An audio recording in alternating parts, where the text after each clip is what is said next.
Je suis maman de 2 enfants, dont un qui travaille avec moi en activité, avec mon mari. Donc nous sommes basés à Hambourg.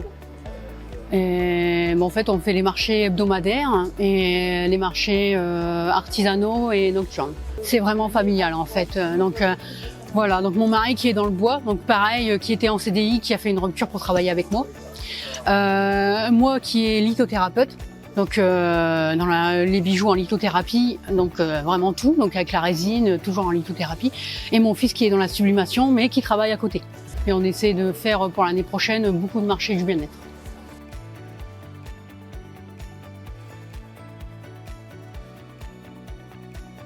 J'ai commencé donc en 2013.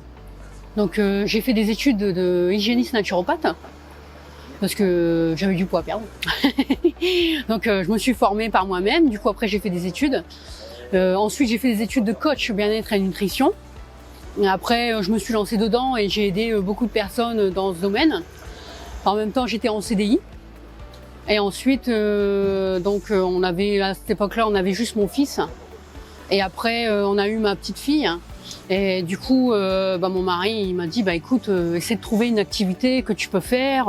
Comme ça, tu t'occupes de la petite à la maison. Et du coup, je me suis lancée dans 18 mois de lithothérapie.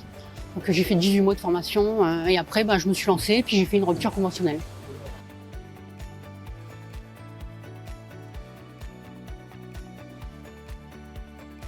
Donc, j'aime bien innover. Faire des choses basiques, j'aime pas trop. Donc j'essaye, mais c'est vrai que je raffole pas. Du coup, j'essaie vraiment de faire mon propre choix. Par exemple, mes bracelets, je fais des bracelets tout en perles naturelles, mais c'est pas une chose que j'aime bien parce que j'aime bien créer. Du coup, je fais des bracelets avec l'association de la perle de verre. Donc j'aime bien faire un mix. Après, je fais mes propres créations, donc comme les marque-pages avec de la résine. Donc soit de la résine UV ou soit de la résine époxy. Et je fais mes propres créations donc en porte-clés. Et là j'essaye vraiment d'avoir comme j'aime bien tout ce qui est dessin, tout ce qui est manuel, j'essaye de faire mon propre design à l'intérieur de mes propres créations.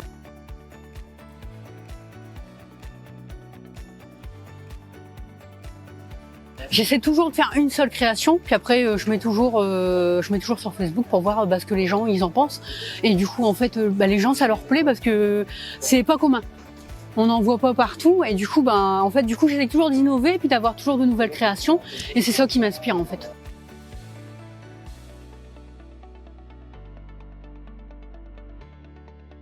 Et donc là je fais partie également de Graines d'Artisan à Guînes. Donc j'ai mes créations également à l'intérieur. Et après, par la suite, j'aimerais bien, si c'est possible, parce que la vie devient compliquée, donc ouvrir ma propre boutique. Donc ça, c'est un rêve que j'ai depuis l'âge de 6 ans, mais je vais finir par y arriver. Hein. Donc maintenant, je suis sur les marchés, donc.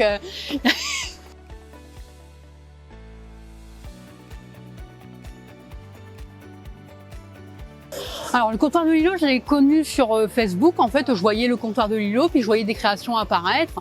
Puis du coup, j'ai contacté la responsable, puis elle m'a demandé quelques photos. Du coup, j'ai envoyé, puis je voulais savoir si ça pouvait l'intéresser.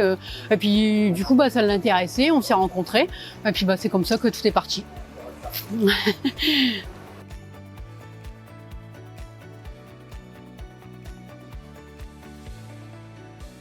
On essaie donc d'ajuster les prix pour que les personnes, même qui sont en vacances, puissent repartir avec un petit souvenir.